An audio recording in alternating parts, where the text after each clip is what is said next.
So this is on page 175. So when I reached this point in writing my book, he writes, I was forced to leave Budapest until Hashem granted me an opportunity to return. And he went to another community, he doesn't say what name it is. The people, great scholars and so forth. There was also Beit Medrash. Okay, 175, the last page. There was also a Beit Medrash there with books and Hasidim and men of Anshe Maseh. The next few weeks I stayed there. I decided he had to run away from Budapest. Obviously, they were looking for him because when in Budapest themselves, they started to try to round up the leaders in Budapest because they wanted to kind of cut the head off the Jewish people. So even before they began working against the Jews, they were looking specifically for their leaders. It's very interesting about it. The Jew in Budapest, in Hungary, it was not the first were Hungarian, or second were Jew. Yes. Because it was very, very good with the government. Yes, it was very good, which then that's what they thought. They thought that they were good with the government, and that God was helping them because they didn't support the Zionists, and that's what he heard. Then, of course, in 1943, things turned around. For the few weeks I stayed there, I decided to pray with the members of the Beit Medrash because I was much enjoyed their company. The rabbi and the Av Beit Din granted me the honor of delivering a sermon in the synagogue. However, there was one chassid who heard about my sermons in the capital in Budapest and knew that I supported Aliyah in the building of Eretz Yisrael, our Holy Land. He zealously tried to prevent me from speaking because he was afraid that I would express this lofty idea and prove that we had a great obligation to build our land. Satan's scheme succeeded, and I did not speak on the first Shabbos that I spent there. So he conspired not to let Rav Teichel speak in the shul, on the Beis Medrash. Afterwards, however, the city elders, the Zakanim, came to ask him again to deliver us a sermon, and he obliged. He gave a drush. On the third Shabbos, I addressed a large gathering and spoke about our holy nation's predicament here in Europe.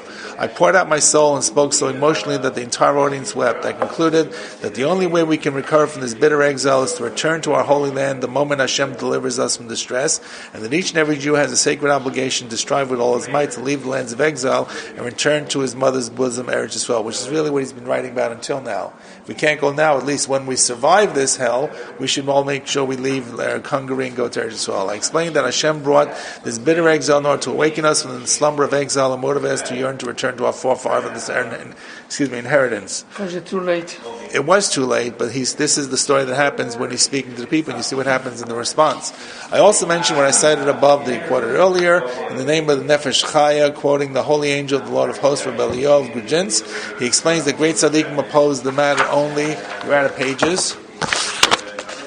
You're out of pages. You're out of pages. Here we go. Here we go. You're out of pages. Trust me. Here's the next piece. Let me just collect these. I don't mix them up together. What you want, you can keep it. Yeah. You want to keep it, okay? You have Rabbi keep it. You have what, number 2? I had the. Oh, you have it, okay. So here's the next piece, okay? This begins on 176. And thank you to Dan for bringing it to me from YU office in time that we can go to it. Okay, well, here we go. And it's in color too, even though the printing is in black and white. Okay. Good. 176. We're good? Okay, so there we are. So in other words, he reads about this. The great tzaddikim oppose the matter only because of the strengthening of the klipot of the evil forces. The klipot try to prevent the return to his land because they know that this will cause their downfall. And that's why the Sefer Nefesh Chaya writes that that's why the people are against it, because the Klipot even got a hold of them. Now this Holy Gaon said this in his generation when Jews dwelt peacefully in exile. All the more so today when the flood of exile has assaulted us with numerous waves and violent storm winds. Can we possibly be consoled by anything other than our beloved land? Nonetheless, even today, some people oppose the matter. Can human intellect comprehend this? The only explanation is that it stems from the strengthening of the Klipot. This is all about the Satan and so forth. May Hashem protect us. So that's what he said. This is what Rav Teichel said. The gist of what his sermon is, that really everybody would like to go to Israel, even those who opposed it, well, only because the Klipot got a hold of them. These words made the Chassid very angry, and he prevented me from leading the Musaf service the next Shabbos, which was the Shabbos before I had Yurtzeit.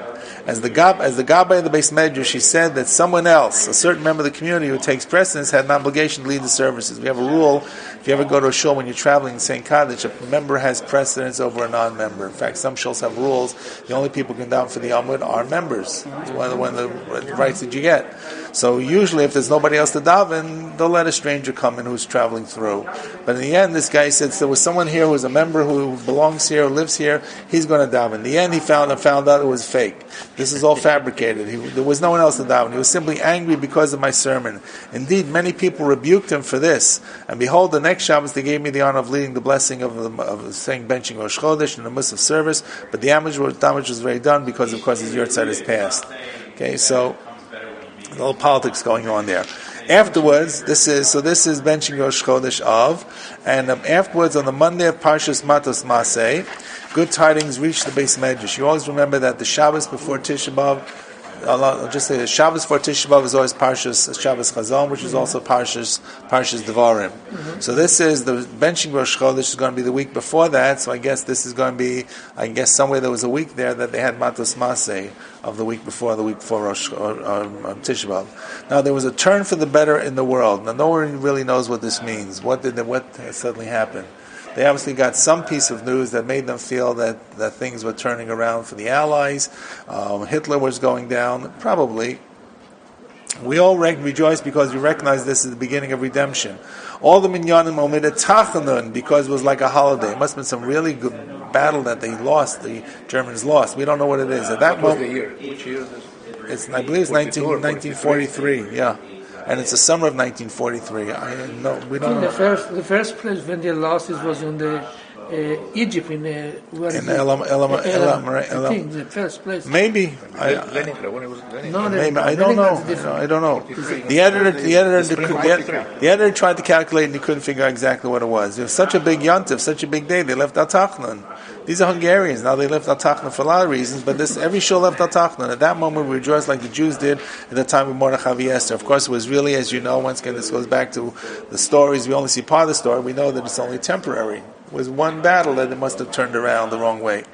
After all the minyanim finished praying, we remained to discuss the situation. I stood among truly God-fearing men, both young and old, educated in the spirit of true Hasidus, offspring blessed by Hashem, with the image of God on their faces. I spoke up and said, now that the redemption has begun, this is following up in his drasha that he gave, every Jew must know that he has an obligation to Hashem and his holy nation to leave this defiled land and yearn to return to our holy land. Then our bitter exile will not have been in vain. However, if we remain here in the atmosphere of the lands of the nations, it will have all been for naught. They really actually expected at that point that they were on the road to victory. It's fascinating. Now, this is a real Ma'aseh Shahaya, a real case that happened. One of the older listeners responded, this is not true, because his Rebbe believes differently about Eretz Yisrael. He also said that the Hungarian Jews were saved because they did not join the movement to build the land. This was a real belief. This is what Rav Tachtel faced. Right? It truly pains the heart to hear so many fools say that Hashem had mercy on the Jews of Hungary because they despised the movement to build the land and did not take part in it. This is all about, by the way, before the roundups are taking place in Hungary. This happens very much later, happens about a year later. May God protect us in such an opinion. Now, notice how stubborn they are. One should not argue at all with people like this. Shlomo said, do not answer a fool according to his folly. The young men agreed with the elder Chassid that it was good we didn't join the Zionists, claiming, among other things, that we must not join the sinners of Eretz Yisrael. Every argument I presented failed to convince them. They had one answer. Their Rebbe is against it. That's really true. So the difference, there's not that much of a difference between a Mesnagid and a Chassid. It's a joke. I just warn you, it's a joke. The Rebbe thinks that his Rebbe knows everything and all the other Rebbes know nothing. And the Mesnagid says the same thing, except he says the Chassid's Rebbe also knows nothing. Sorry, bad joke. The Chassid says that his Rebbe knows everything and all the other Rebbeim know nothing. And the Mesnagid says, I agree with everything you except I think your Rebbe also knows nothing. All right, sorry, this is very serious stuff. I should make jokes. So where they had one answer, their Rebbe was against it, and it's true. All the Hasidim followed their Rebbes. I retorted, although the Rebbe is indeed a great man among giants, the Rebbe of Gur, the Ger Rebbe, is no less a gadol. He is a profound genius and a holy man of God. Tens of thousands of Torah scholars and men of deed find shelter under his wings, and he says that if many God-fearing Jews gather in Eretz Yisrael, they will enhance the sanctity of the land. That's what the Ger Rebbe said. Also, I recently heard that the brilliant and holy Rabbi of Eretz Yisrael, Yosef Chaim Sonnenfeld, who was the head of the Eda Charedis at that point. He was head of the Frum community in Eretz Yisrael. And Yerushalayim said the same thing to Rav Fishel Sofer Sussman Zal, the rabbi and Basin of the Orthodox community here in Hungary. He commented on the verse, "Urei b'tuv Yerushalayim," you will see the goodness of Yerushalayim. It's insufficient to criticize the land and its inhabitants from outside. Instead, you must enter the land and enhance its sanctity. If you want to go into the land, you will see the goodness. If you're outside, you don't. This is obvious. It's obvious. The claim of these Hasidim is invalid, but they still were not convinced. Indeed, and there is reason to lament, for these people are truly upright, righteous, and loyal to Hashem, but they stubbornly refuse to budge on this lofty issue. All of the tzaddikim whom I quote at the beginning of this book, all of the proofs, and even the Rebbe of Ger, are not adequate witnesses for them. The only way to explain this is, as Rabbi Eliel of Gridis does, the klipot are gaining strength, the negative influences, the Yetzaharas, the Satans, the evil angels, the evil forces are gaining strength, and they prevent us from returning to Eretz Yisrael because they knew that our return to Israel, to the land, is their downfall. That's when we talked about the fact that why is the non-religious the group who are going to Israel? Because they get under the radar of the klipot, they get under the radar of the sidra achra, of the satan. Doesn't realize these people who look like they're ichvei zvas, like they're goyim, who are the secular, they're not religious. They're the ones that the klipot don't really want to start up with because they can't imagine that they're doing something good. That's the purpose why Kadosh Baruch Hu sent them to begin the process of building the land. Or we can explain this based upon what the Gadol Hador, the Rebbe of Lublin, Meir Shapiro of Lublin, said to the leaders of the Hungarian Jewry: "You are still eating the fish of light." Remember we did this a couple of days ago. Some of you were here. He had this the Rebbe who had Shalosh Shudas, and he continued Shalosh Shudas all the way into the evening. And they put on the Havdalah, they put on the candles after it got dark, and he kept eating. So they had fish before in the darkness, and then they ate another fish, a second piece of fish.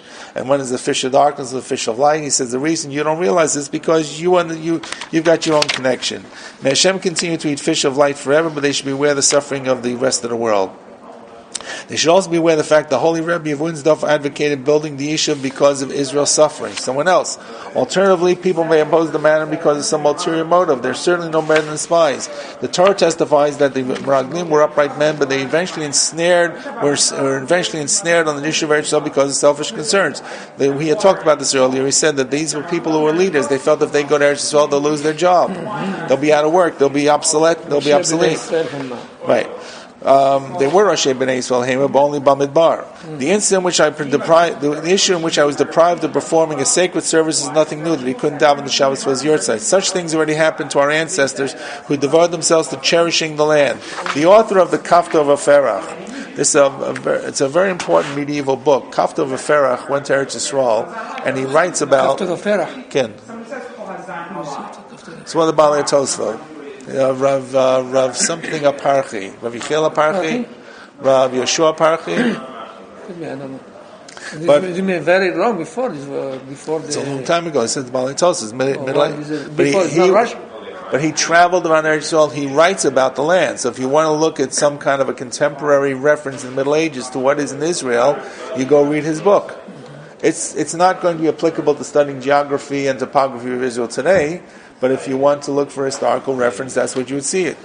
So it's from the generation of the Rashba and the Rosh. He devoted 27 years to the land and its settlement, as he writes. I spent 22 years in the Galil, investigating and searching, and another 5 years in the land and the rest of their tribes going around. I did not stop spying the land for even a moment. Blessed is he who gives assistance. So in other words, he was spying, he really was kind of taking notes of what he saw.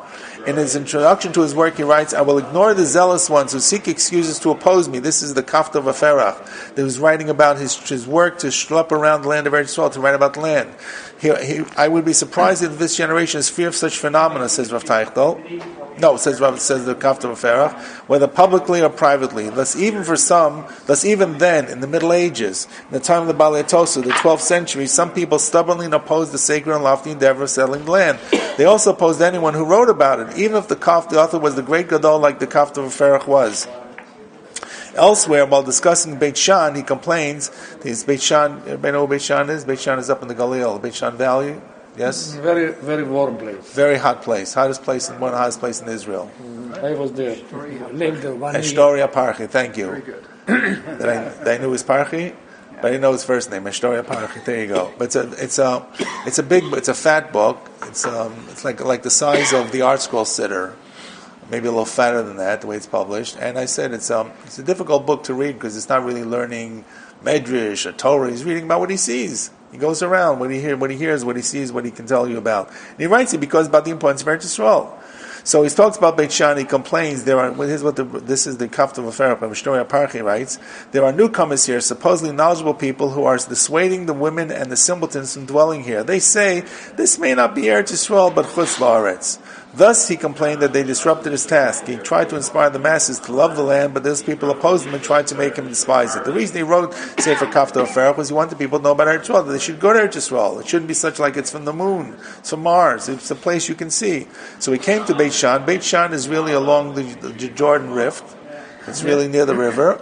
It's very low. There are chafirot there today, which are very important. From the which there was an earthquake, and in fact there's a Roman city. It was a Roman city, which they've now uncovered. Not a Jewish city, a Roman city with bathhouses and everything. And the reason it survived was because the earthquake knocked everything down and got buried, and everything was buried on top of it.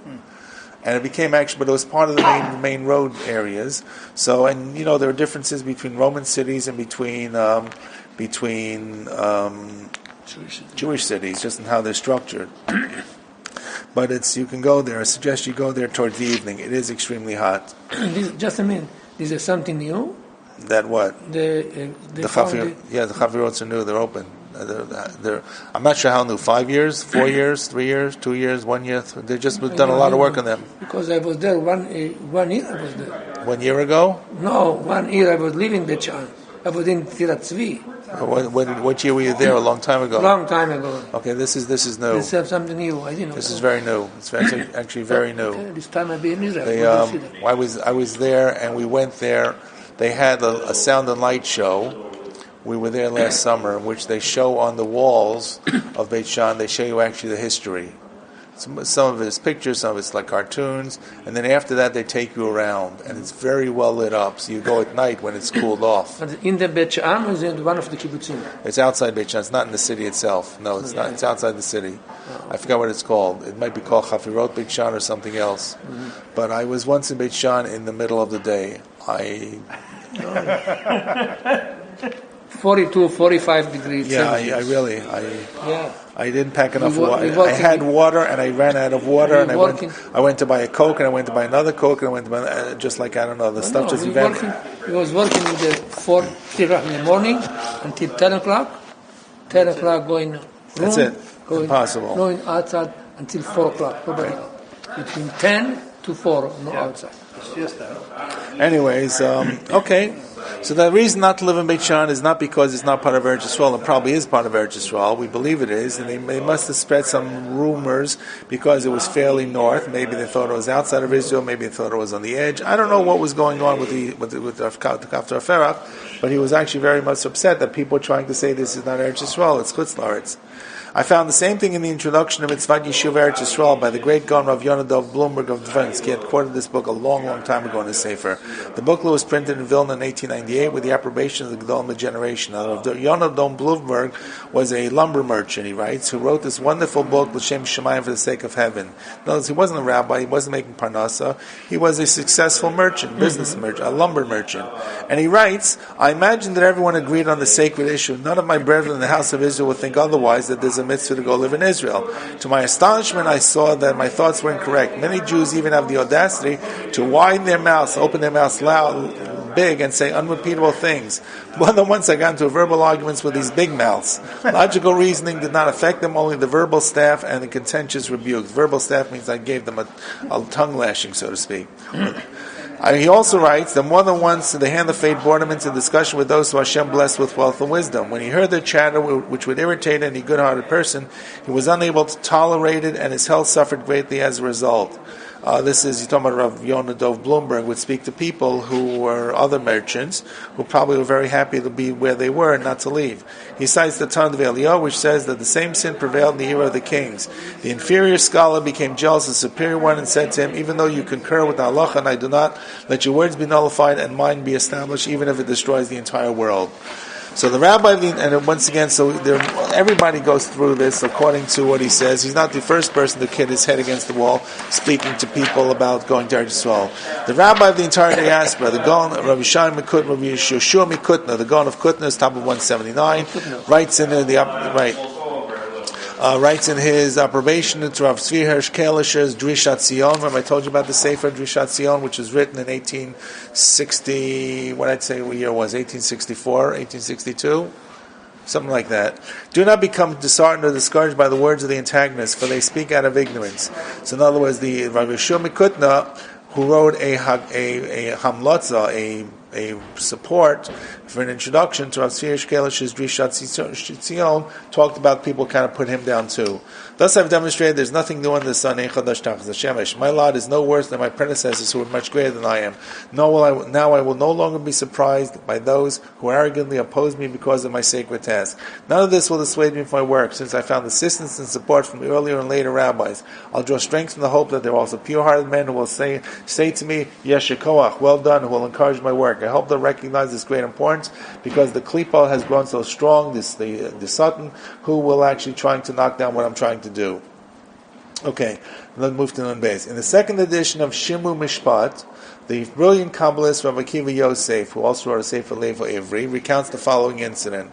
I'm not sure I know about the Sefer. Let's see, does he talk about it? He says it was printed in 1873. When I was involved in the matter of settling Eretz Yisrael to find a place for Hashem in the land, a habitation for the mighty one of Yaakov, I traversed the borders of Eretz Yisrael. As I rode my donkeys, he actually went to Eretz Yisrael to look for a place to live.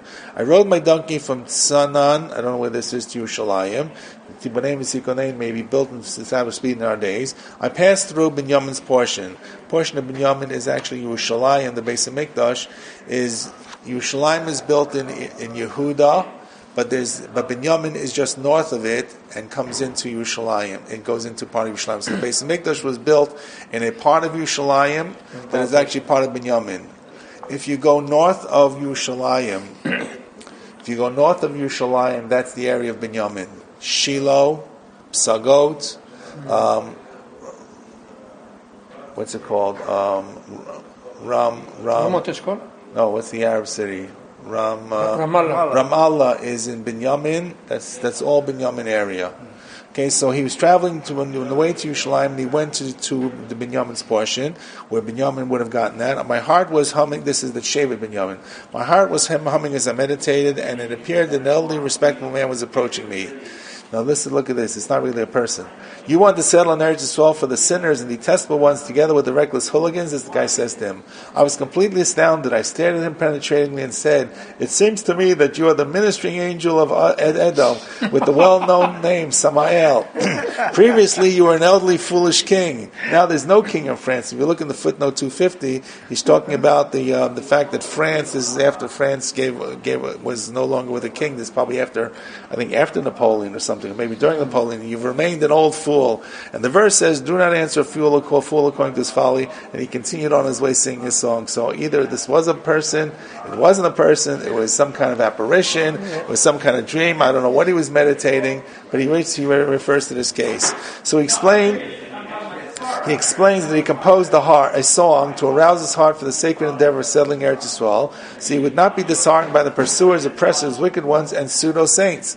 So in other words, it's not clear, was it a person or not a person? This coincides with what I wrote above about the claim of the foolish Hasidim here in Hungary. They say that God's wrath went forth against the Jews of Slovakia and Poland because they engaged in building and settling the land, while the Jews of Hungary were spared because they refused to participate in this. True. This is what they said. Not true that it really happened. True, they really said this. Woe to the ears that have heard such things, and woe to the generation that has become so foolish and has been raised and educated with such futile teachings. How can they make such a distorted statement about tens of thousands of Jews who were murdered for the sanctification of God's name? How can they degrade the mitzvah of Yishuv Eretz Yisrael, which Chazal elevated and equate to the entire Torah? There's no response to this except, do not answer a fool according to his folly. And as the wisest of all men said, as Shlomo said in the book of Mishlei. Okay. Going to move ahead a little bit. We go in Gimel. So far, which Jews that were killed is he referring to? Poland. What? Jews of Poland. Oh, he's referring here to Slovakia and Poland. The Jews were killed because the beginning of Hitler's blitzkrieg against Europe goes through Poland. The first was Poland. Poland is the first community to be wiped out. You lost your pay. Well, 179 to 180. We're on top of 180. Okay. Another. So, and the Jews in Hungary. This is the Jews in Hungary, which was, and that's why you find that a lot of Hasidim, like Satmar and a lot of other related kinds of groups, were very much anti-Zionist. It goes back to both theology about the Shalosh Shavuot, the vows not to go take the land by force. It also goes back to what they believed, that they were spared because they had this ideology, and the people in Poland had people that were more Zionist in some cases. The end was they all were. The end was when Nazis came. So the Polish were more Zionists. They believed it. I don't know if it's really true. I don't know. I don't know. This is what they believed. They had Zionist movements. They started already. Yeah, I don't know. But we do know that percentage-wise, more Hungarian Jews survived the war because it came there later. The roundups and the deportation started much later than it did in Poland. No, the Hungarians started on 42, 43. Yeah. Whereas Poland starts in 1939. 44 actually. Right. So here we are. Now, let's go back to Nun Gimel. What we got about Wudu Bamlim? So can we do all of Nun Gimel? Let's see. Maybe not all of Nun Gimel. We'll do some of Nun Gimel. Nun Gimel is pretty long. This past summer, 1943, when I lived here in the capital of Budapest, there was an unusually severe heat wave. In order to breathe some crisp, pure air, I spent a few weeks in the Varush Meir Orthodox Hospital, which stands at the top of a mountain. 43 was still quiet. It was still quiet, right. Yeah, it's March 43. Right. So the hospitals in those days were sometimes really more like sanatoriums. They weren't really... Doing nothing, just... It's a place to rest, right? Yeah. Like a rest home. On the Shabbos of Parshas Reis, some people implored me to impart some words of reproof relevant to the time of the year. This is actually after Tisha B'Av, so it must be on the way to Rosh Hashanah Yom Kippur. That Shabbos, they benched Rosh Chodesh Elul, and relevant to the birth pangs of the Mashiach that we recently experienced, which once again, I guess they're assuming this goes back to this victory that they were all sameach about.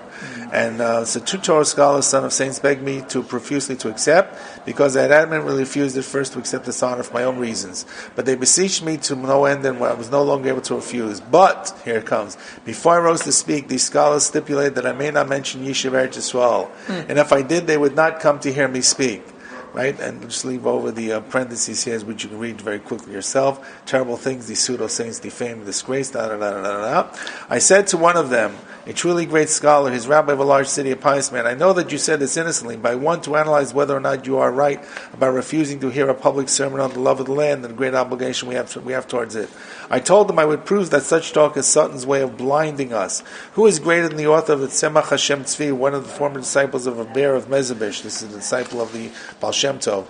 He was a holy and awe-inspiring man as evidence from his holy work. He comments on Moshe's statement to Hashem, behold, the children of Israel have not listened to me. V'hem lo shamu li, v'yechish meni paro. This is what Moshe says to Hashem in chapter 6 of Shmos. This is difficult that the children of Israel did not listen to me, to Hashem, because of their spiritual anguish and hard work. But Paro, who did not have these problems, might listen. How could Moshe be so sure that Paro will not listen because the children of Israel didn't listen?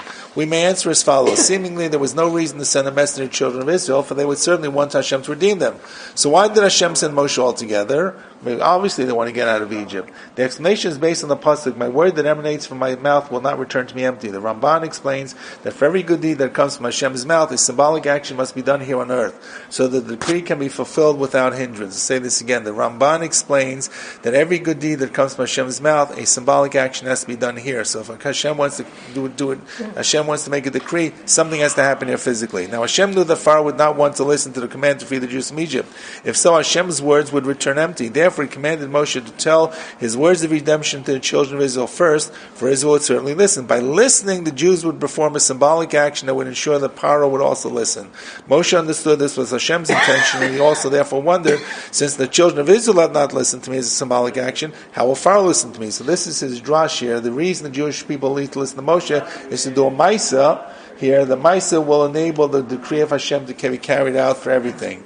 Behold, when Moshe came to the people of Israel, the time of their redemption had already arrived. Nonetheless, since the attribute of justice wanted to hinder the redemption, Moshe had to perform a symbolic action first in order to abolish all the accusers and obstacles.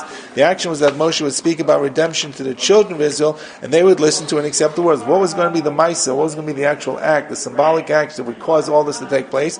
They'll listen to Moshe's words. In the end, the verse testifies they did listen, as it says, they listened, they believed, and they learned. Vayishma ki zachat Hashem.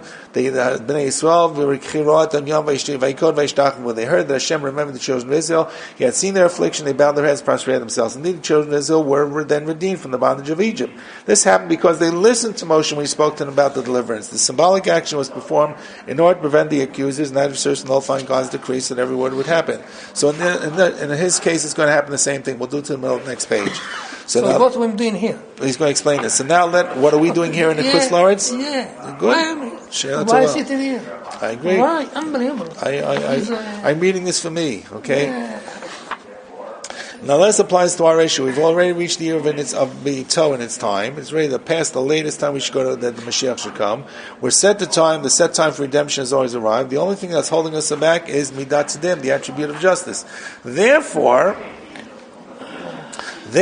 we must speak to the children of Israel publicly about the redemption, about the need to return to our beloved land, about the other things relevant related to Israel's dwelling in the Holy Land. If the children of Israel listen to us and accept His words, they will perform a symbolic action, will silence and abolish all the accusers. Then all wickedness will vanish like smoke, and Israel will leave the exile with a mighty hand. This is what happened during the exodus from Egypt, because the people listened to Moshe. So therefore, they should do the same to listen to what I'm saying. After all this, my friend, who he'd been speaking to him, both of us drank from the wellspring and author of the Arugas and Bosan together. So we actually were friends that went back. The guy he's talking to told him not to speak. And my friend told me that if I spoke about the positive commandment of Yishuv Eretz Yisrael, he will not come to hear my sermon. Okay? So then he has a long discussion here, which we're going to leave for next time because it keeps going on and on. But you'll see he's going to talk about a mashal that he gave this guy about a person per king, and the king was son, and everything else. How he made the guy realize what the truth was. Break it here at this point. Amazing. Okay, but real stories. He did not have an easy life even before he. So the person said to him is in 182, the paragraph. After all this, my friend, who had been my confident colleague from youth, and we learned from the same Talmidei Chachamim, the Arugas Abosa, told me that if I speak about the positive commandment of Eretz Yisrael, he will not come to hear my sermon. So after he's went to try to convince him, this guy says he's still not going to hear his drash. And I also told him about the angel's revelation to the Beit Yosef regarding Moshe's reasons for sending the spies. This is Beit Yosef's the author of the Shulchan Aruch, but he had this vision where the angel appeared to him on the night of Shavuos, and the sefer called, what was the sefer called? The Magid was called, Magid Mesharim was the name of the sefer. At that time, the Jews were not worthy of entering the land. Therefore, Moshe sent out men expecting they would return and recount the praise of the land. They would arouse the people of Israel to desire. I lost my place. They would arouse the people of Israel to desire and love the Holy Land, and by virtue of this desire alone, they would deserve to inherit the land. So the reason that Moshe sent out spies is he was hoping they would come back and say the land was great, and the people would be inspired to go right into it.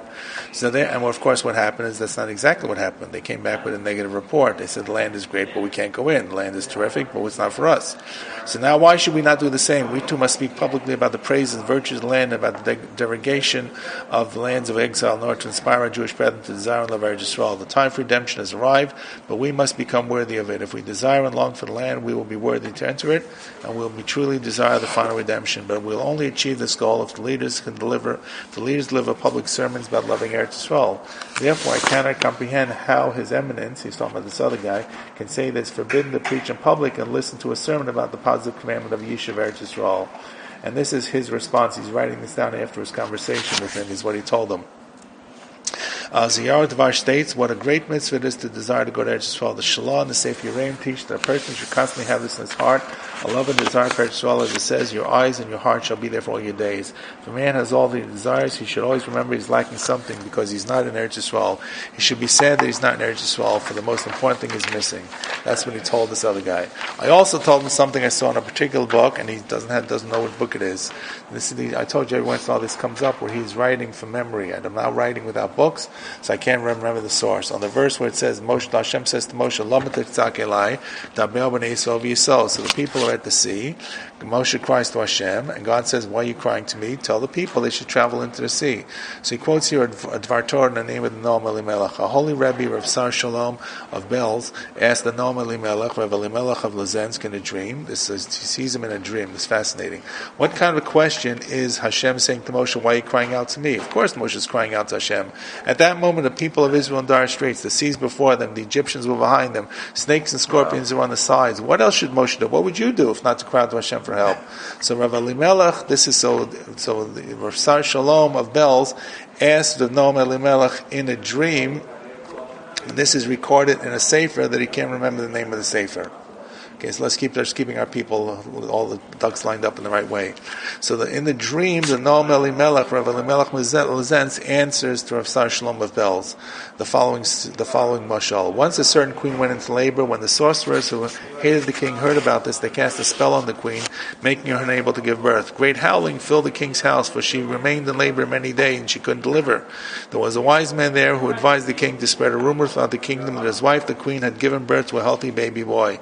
When the sorcerers hear this, they will assume that their spell did not work and they will remove it. It's funny because the sorcerers could put a spell, but they couldn't figure out what was really going on. If they heard a story, they believe it. Once the spell is removed, the queen will be able to give birth, and the king did this, and it actually works. In other words, if you've got these evil spirits, if you can find a way to get around them. The same thing happened during the exodus from Egypt. When the children of Israel reached the Red Sea, near the great miracle of splitting the sea, the accusers, the Sitra Achra, the Satan, the negative spirits rose up against them, as is well known, and hindered the miracle. Thus, when Moshe cried out to Hashem, Hashem told him to stop. From the contrary, crying will make the accusers assume that Hashem has not yet decided to save the Israel, and they'll continue to accuse. It is better to simply speak to the children of Israel they should travel. For once the accusers see that Moshe Rabbeinu commanded Israel to travel and go into the sea, they will assume that Hashem already decided to perform the miracle of splitting the sea, and they'll stop accusing.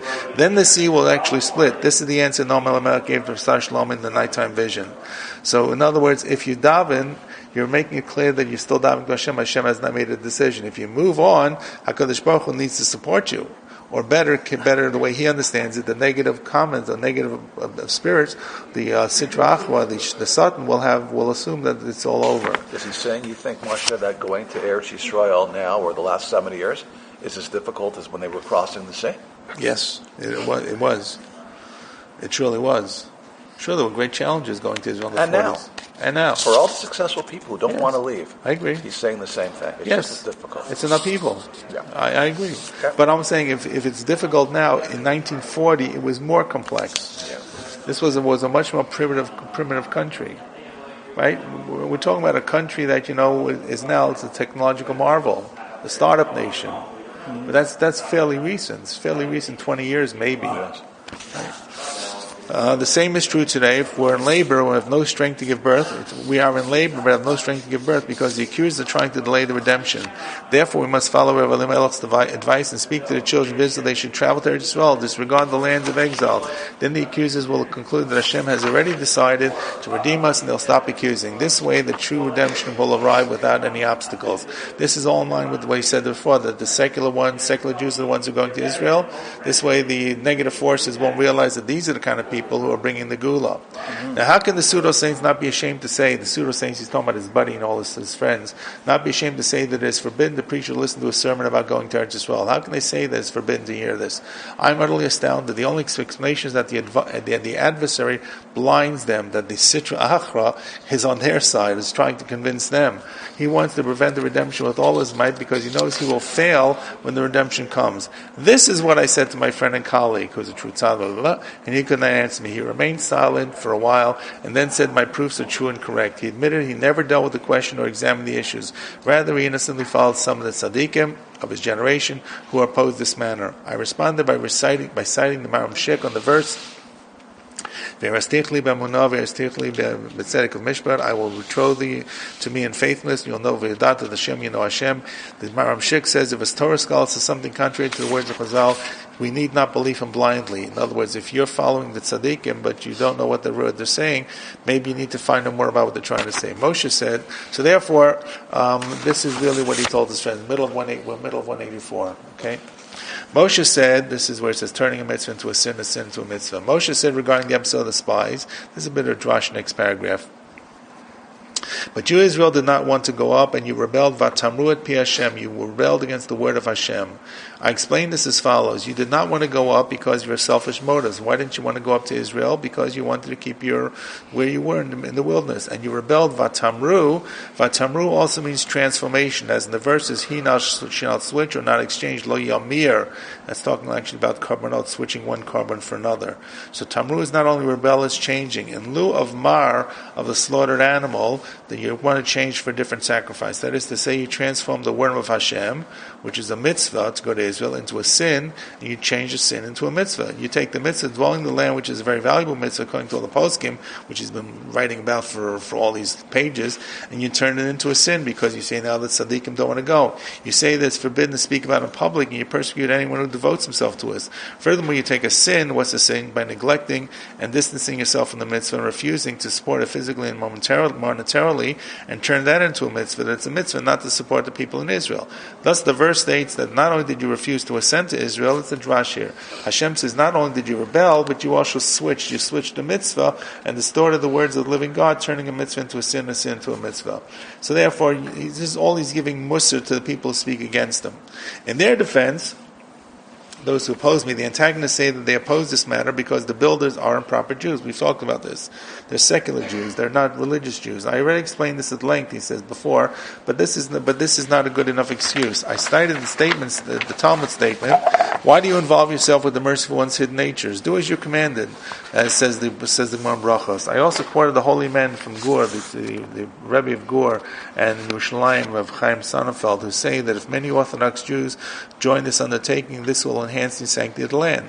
I already discussed this length, so there's no need to reiterate. The truth is, all the antagonists claim are nonsense, have no validity whatsoever. Hashem should help us, tell me be God's will. Okay, now, next story. On Monday in Parshas Eikev in the summer of 1943, so now with the summer of 1943, just so we have just a date where we are, let's say July, August 1943, I went with my friend and confidant, the famous Gaon Rabbi Swell Veltz, to greet the great rabbi and tzaddik of the generation, the Rav Arla of Bel Shlita. Before we entered the inner chamber to see the Rebbe Rav Arla of Belz, we greeted his younger brother, the holy Gaon Rav Matala, who was the Av Basin of Bulgaria. Just keep the name Rav Matala in mind because it's going to come up. The holy Gaon spoke to us. Who's this holy Gaon? The Rav Matala spoke to us about current events, about the dreadful condition of Polish Jewry. They're in Hungary, and Rav Matala, who is the brother of Rav Arla Belz, and it looks like his assistant, is telling him an update about what's going on in Poland, which he had seen with his own eyes, about all that happened to him there, and how Hashem saved him miraculously, how he got out. In the course of the conversation, the topic turned to Eretz Yisrael, and Rabbi Swell Veltz told who? Told, I guess, the Belzer Rebbe. I'm trying to think who's him. I told the Belzer Rebbe that I was writing a book on this issue. Rav Matla then said that the holy rabbi, the good Maggid of Admar of Trisk, wrote in his holy book, Magen Avraham, that the future redemption will occur naturally. Thus we must prepare for whatever we can through natural means. Hashem will bring our efforts to a successful end. I'm greatly distressed I don't have the sacred volume in order to see his holy words inside. Nonetheless, I trusted Rav Matla's testimony, who told me that the Maggid of Trieste is writing a sefer about this. I especially cherish his words of the holy man of Trieste because I'm a prominent disciple of the Admar of Zavna. For several years he stayed with the Arabi of Trieste, etc., etc., etc. Let's get to a paragraph. This giant of giants asserts the future redemption will occur naturally. Who today is noble and arrogant enough to contradict his opinion? So there are great Hasidic leaders who said it was important to go to Eretz Yisrael. Besides which, the greatest Rishonim, profoundly holy men from early generations, agree with him. Okay, as I wrote above. So blessed is Hashem who led me onto the path of truth and told me to follow his opinion, and I'm doing the right thing and so forth. I'm going to skip to the next paragraph. The punishment for slandering the land of Israel. I'm sure that the Jewish masses and even the Torah scholars, this 186, were aware of everything I said in the book. No small-minded individual would say that it's forbidden to preach publicly or hear a sermon on the topic of settling, building the land. Unknowingly and uninnocently, they insult and harm our holy land in one of the 613 mitzvot of the Torah. Of the 613 mitzvot of the Torah, skip the line. Unwillingly they prevent their fellow Jews from doing a mitzvah that's violating one of the 24 things that incur excommunication. This is especially true of such a valuable mitzvah like this one, which is equal to the entire Torah, as the Sefrei explains. Furthermore, I've already cited Maram Chagiz's Sefer Sfat Emet, which discusses the great punishment, the ways of those who slander the inhabitants of Israel. Hashem decrees, even after sin is despised, that anyone who spreads the evil report about the land will be included in the punishment of all who provoke me shall not see it.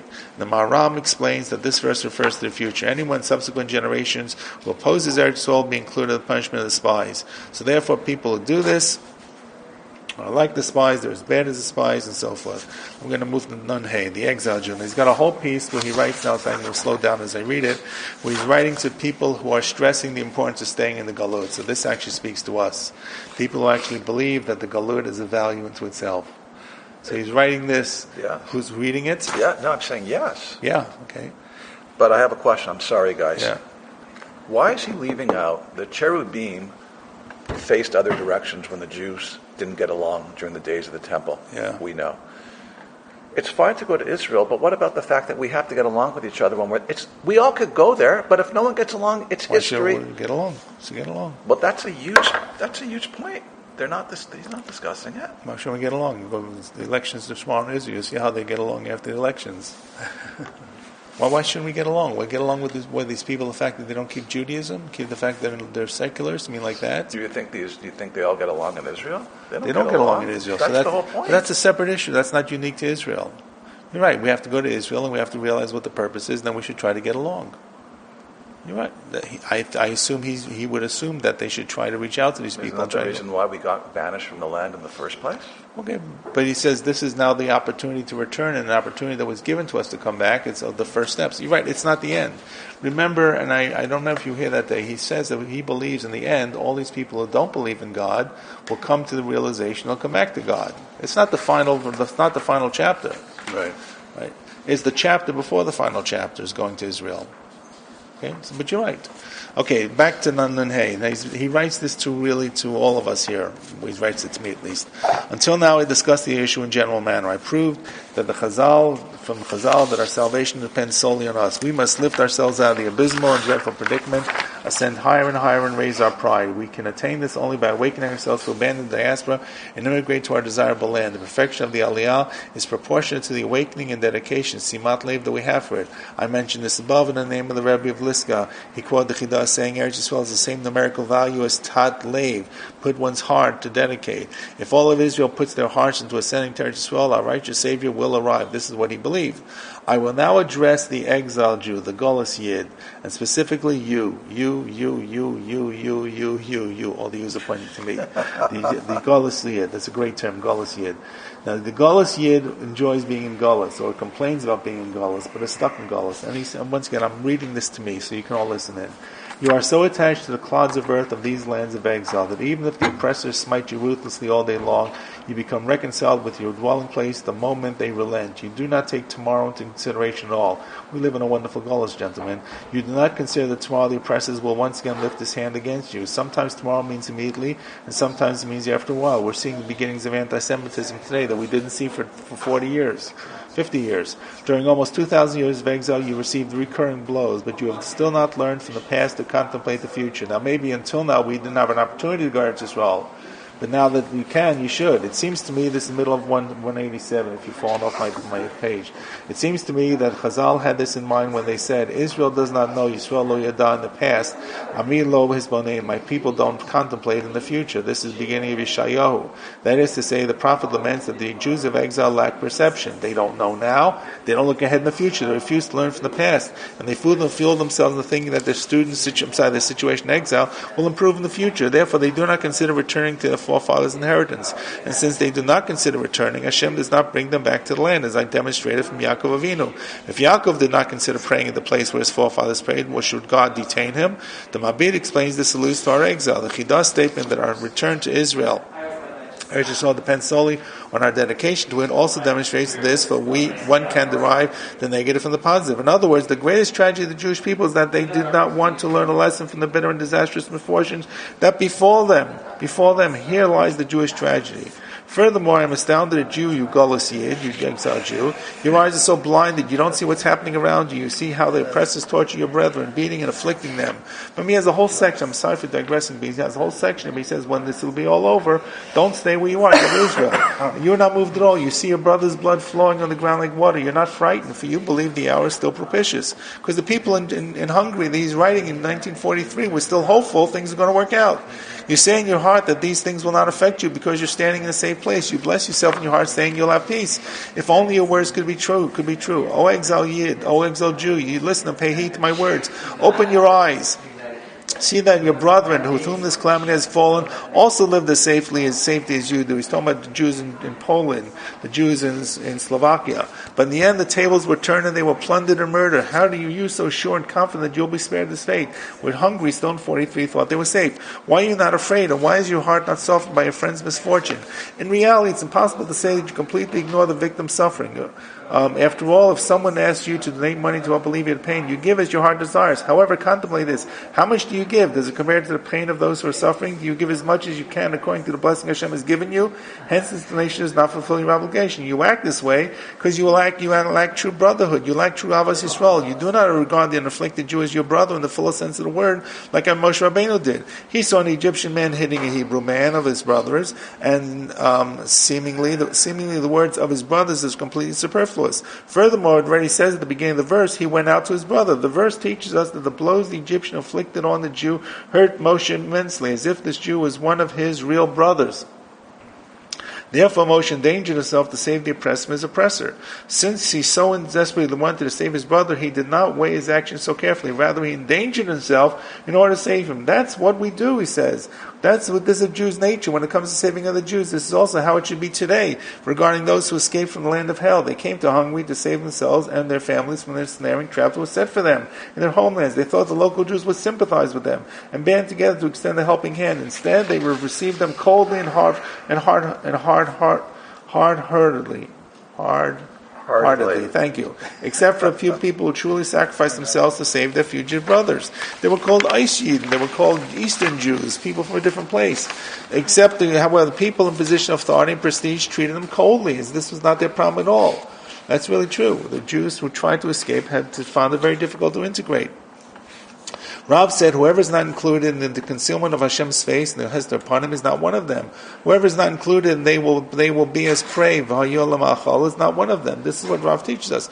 Whoever is not included in the concealment of God's face, meaning whoever does not sympathize with others when God conceals his face from them, and whoever is not included in they will be as prey, meaning a person who sees or hears that the Gentiles are plundering someone else's money, he does not feel as if they're plundering his own money, is not one of the seed of Israel. Moshe Rabbeinu had this quality. He endangered himself not only once, but every time he saw the suffering of a Hebrew man of his brothers. He regarded every Jew as his own flesh and blood. Therefore, the self-sacrifice to save the children of Israel knew no bounds. The same is true of every Jew. Chazal derived from this the verse, Israel scatters sheep. Now, once again, he's talking about saving other Jews. He'll eventually come talking about Israel. Why is Israel compared to a sheep? When one of the limbs of a sheep, a tender animal by nature, is injured, all the limbs feel the pain. So too, when one Jew is stricken, all of Israel feels his pain. And therefore, this is the proper Jewish attitude. It's well known that when a fellow Jew is in trouble, we are obligated to save him if we can. The verse states explicitly, do not stand aside when your brother's blood is being shed. However, today's situation is different than in years gone by. The oppressors have decreed it is forbidden to extend the hand to the refugees to save their lives. It's true. They were not allowed to bring other people in. Severe punishments await anyone who gives them the slightest bit of help. This decree doubles the refugee's hardships. Not only is he forced to abandon everything and run for his life, but no one wants to take him into his house. Where shall he go to escape the troubles of a soul? However, it's also well known nothing happens in this world by chance. Hashem did not allow this decree to be enacted for naught. In fact, it came from heavens. Let no one imagine Hashem consented this decree in order to exempt the Jew from saving his friend. Not true. On the contrary, Hashem consented in order to heighten the test. He wants a person to truly sacrifice himself to save his fellow Jew. It's well known that when the attribute of justice prevails in the world, it's impossible to silence and nullify it except for self-sacrifice. Thus Hashem made the decree that we may sacrifice ourselves to fulfill the mitzvah in order not to exempt us from it. So we have to reach out to other people to save their brethren. This is all about saving Jews who are coming to Hungary from the different communities that the Nazis are destroying, and people are trying to get out any way they can. And they come to Hungary, they get turned away. And the Jews don't want to hide them. And I understand they don't want to take their lives into risk. I get it, but Moshe did. Esther did just that when she said, "But I have not vanila krensi leval I have not called to the king." Mordechai became angry with her. He understood that she did not want to endanger herself by doing something illegal in order to save Israel. Therefore, he said to her, "If you remain silent, then the relief and deliverance will come from somewhere else. Do not think that you're safe and sound, because the opposite may be true." To this she responded, "Bring all the Jews together, gather all the Jews. And I, kasher avadati avati, if I perish, I perish. That is, I already decided to give my life for Israel's salvation, but I want Israel to repent as well. And therefore, we don't put this into practice. We don't reach out to other Jews, except, right, there are some exceptional Jews, individuals who dedicate themselves and their money to saving Israel. But these individuals do not come from the elite of the nation. Those who sit in the palace of kings and at the helm of leadership have withheld their money. They'll always find excuses to exempt themselves. So we're not reaching out to help the other Jews in Poland, the other Jews who are coming from Russia, the other Jews where the Nazis are coming to Hungary. All of this is about the exile to exile. All of this happened to you only because the exile made you into an exiled Jew. You are a Golos Yid. You only think about yourself. I mean, and here's where he kind of hits this about going to Israel. I mean that exile life, Golos life, made you into a man who is detached and separated from the entire Jewish community. For an exile, for an Golos, you do not live the life as a nation. You're only thinking about yourself. In other words, in Golos, you do not live a nationalistic life to the degree that you feel unified with the holy nation of Israel. As a Hungarian Jew, you're a Hungarian. You want to survive in Hungary. You do not feel yourself part of the Jewish nation, which is scattered and dispersed among the nations. Instead, you consider yourself a citizen of the place that you live. You only see yourself and lead your life as a loyal citizen of that place. By this I mean you do not take your obligation towards the holy Jewish nation into consideration. You only concern about yourself. You only concern about your obligation towards the citizens among you whom you dwell, and you dedicate your entire heart and soul to that. Thus you have detached and separated yourself from the holy nation and its collectiveness, and you have become isolated from your place of dwelling in exile. And that's, by the way, true. I remember as a kid going to a Hungarian shtibloch. It was very hard to fit in. Hungarians were very isolationist. Even this is the 50s, the 60s, when they came to America. And more of them survived than the Polish Yid. This is the great paradox of Gula. Yes. What? What? If you don't show your patriotism, you're finished. Right. Living in Gula. Are you a Canadian Jew or Jewish Canadian? I'm a Jewish Canadian. There you go. Is that good or bad? Which is my Jewish Yiddishkeit for me comes first. Right. Okay. Good. I'll fight for Israel before Canada. Maybe you're a Canadian Jew. I'm not sure if I asked that. I'm not sure to answer the question. I interpreted it. I think you're a Canadian Jew. Because Jew is the noun. Canadian is only the adjective. Oh, yeah. So you're a Canadian Jew. I stand corrected. You're I'm a Canadian Jew. Right, that's right. Yes, you're correct. Okay. So whatever it is, we're Jew first. Who is it that they wanted to... who was buried in Israel? It was a Rothschild who died in France, and was transferred his remains to Israel, or requested transfer his remains to Israel. Mm-hmm. But he wasn't buried in France, and it was Charles de Gaulle who said, "I can't understand, you were a Frenchman all your life, why you want to be buried in Israel?" Mm-hmm. The answer is because he's a Jew. Yeah. You've exchanged, so where are we up to? So, thus you've detached and separated yourself from the holy nation of Israel collectiveness, You've exchanged an everlasting world for a transient world. For the world of the collective holy nation is everlasting eternal. But your separate and isolated world is transient. One night it is here, the next night it perishes. Current events prove this. From one night you lost all the prosperity you had in exile. In this way, the Golos Yid betrayed his true nation inheritance. When Hitler came to power, I don't know if I told you this, when Hitler came to power, he was seen as the Messiah, not the Messiah of religion, he was seen as the savior of the Jews. There were tshuvos written by great rabbis who saw this as a person who would help the German nation and help them. And of course, they didn't realize. People did not understand what it was leading into. I guess there was no prophecy back then. There wasn't. But initially, at that point, it looked good. Initially, in the 1930s, early 30s or late 20s. We're not talking about a common Jew who is only concerned with and completely engrossed in his business and livelihood. He does not know and feel he's part of the eternal collective Jewish nation, or there is some obligation to Klal Yisrael. We see examples of this every day. A person, this is page 191. I'm sorry, I'm running a little fast. A person knows that he must give to the city, country, and society society in which he lives. But if someone asks him to give a Klal Yisrael, he becomes very stingy. And even if he gives, he does so unwillingly, at least as if he's not obligated. Is there any greater betrayer than this? But even Jews who are devoted to Torah and mitzvot, learned, God-fearing Jews and pious men of deed, are detached from the collective Jewish nation. They have no connection or bond to the Jewish community at large, for their field of vision does not go beyond the place in which they roam. Let's take as an example a Chassid who is devoted to his Rebbe, and the other Chassidim, and to the other Chassidim find shelter with that Rebbe. His world evolves only around the small circle in which he travels. His Tchum Shabbos, his Shabbos limit, means how much you can travel in Shabbos, only goes until there. He does not care about anything beyond that. He completely discharges the collective Jewish nation that is dispersed throughout the world. If someone would ask him to donate to a cause related to Klal Yisrael, he'd be very reluctant to give, but in his own circles, money is no object. Let's also consider the upright ultra-Orthodox Jew. He goes to synagogue every morning and evening, participates in all the classes, or his Chevra Shas. The Talmud society is his world. He knows nothing outside his boundaries. He thinks that he has already fulfilled his obligation towards the Torah and the Jewish nation by attending his Chevra Shas Talmud society and all its subdivisions. He does not want to know about anything beyond that. Is this exiled Jew, is this godless Jew not detached and separate from the Jewish nation? However, he is used to this from the time he enters his world and dwells in exile. He is bound exclusively to the clods of earth upon which he dwells. He does not look beyond his own circles. Therefore, it's not surprising he cannot stir his heart when his own fellow Jew is far from the circle and with whom he has never had any association is in distress. So therefore, Jews who are in Poland and also Jews in Eretz Yisrael who are not religious, you don't feel nachrayas to. That's what he's writing about. In the past 100 years, the kingdoms of Europe emancipated the Jew and made him an equal citizen of the country. They allowed him to benefit from the good of the land, to do what his heart desires, to live wherever he pleases, and to study and pursue their wisdom and language. This freedom gave him the final push to detach the exiled Jew from this communal bond and from his connection to the Jewish nation. It caused him to assimilate into the nation in which he dwells. This is the opposite of Zion, will be said, this and that man was born in her, which implies that the men who are born in Zion are completely distinguished in their spirit, knowledge, and conduct. When this freedom was granted, when we were able to return to Israel, the rope that connected Jews of all different countries to the collective Jewish nation was completely severed, and they were no longer united. I think it means when they going to making the Jews citizens in their countries.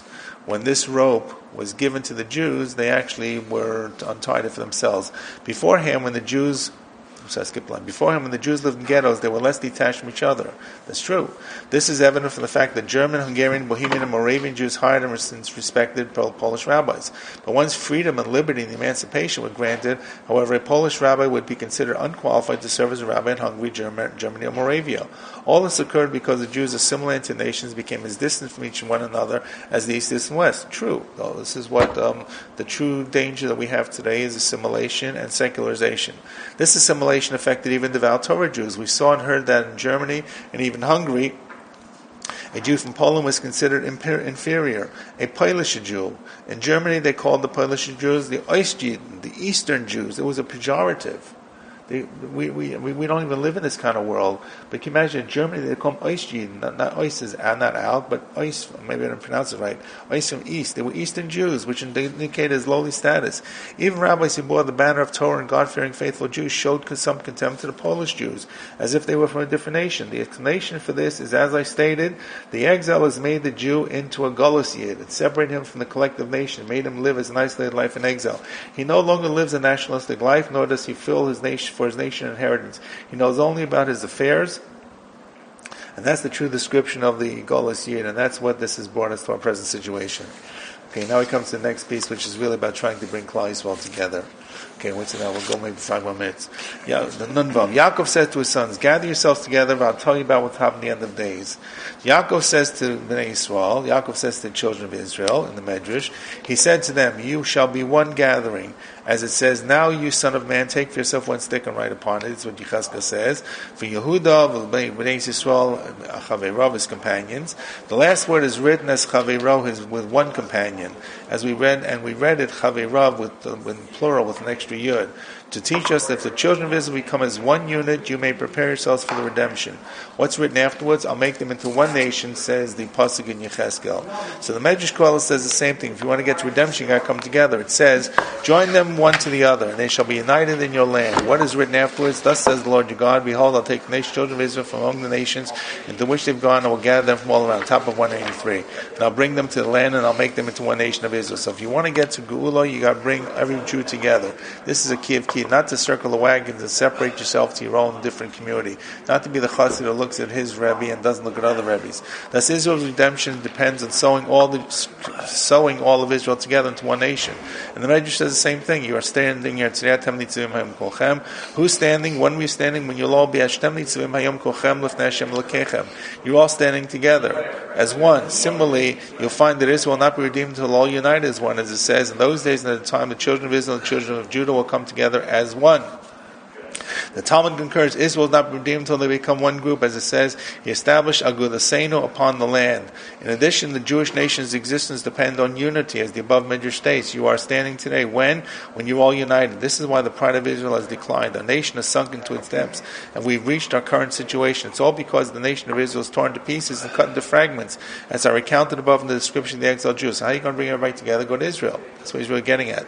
The only remedy for our afflictions is to once again become one nation, to bring the people of Israel close to one another and to unite them in absolute oneness. Then we can prepare ourselves for the redemption, and our entire existence and future depend on them. By the way, this is not so revolutionary. Federation understands this is why they sell about giving tzedakah to Israel.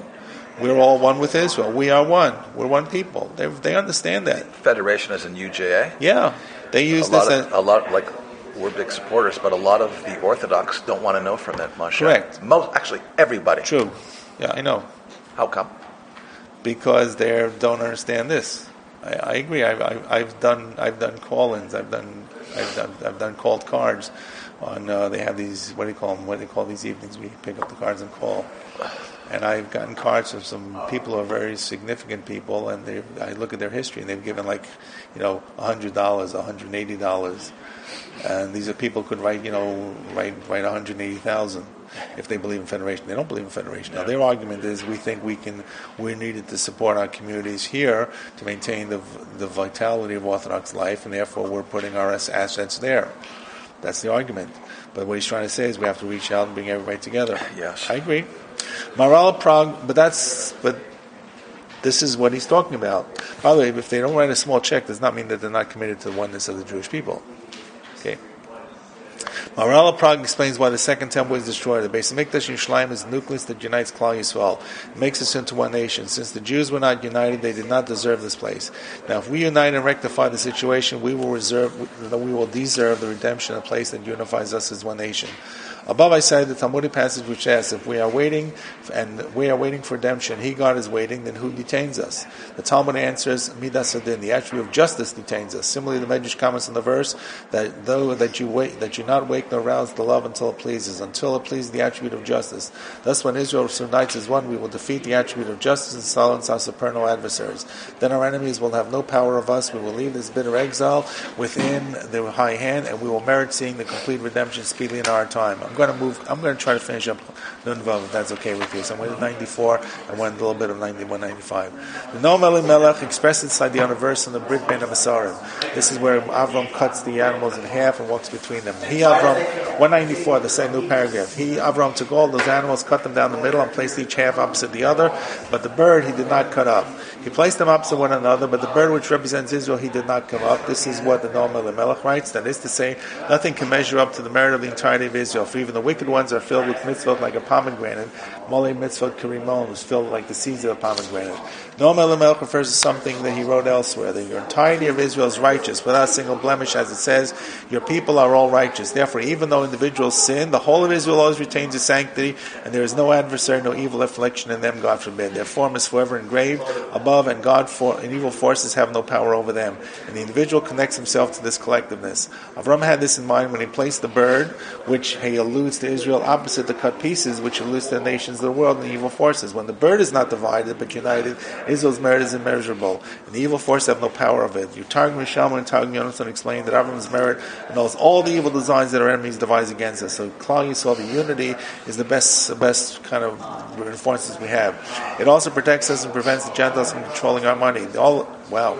And controlling our money. All this is true only when the bird which alludes to Israel is not divided. When the entirety of Israel is completely an undivided unit, is powerful and has no adversary or evil affliction.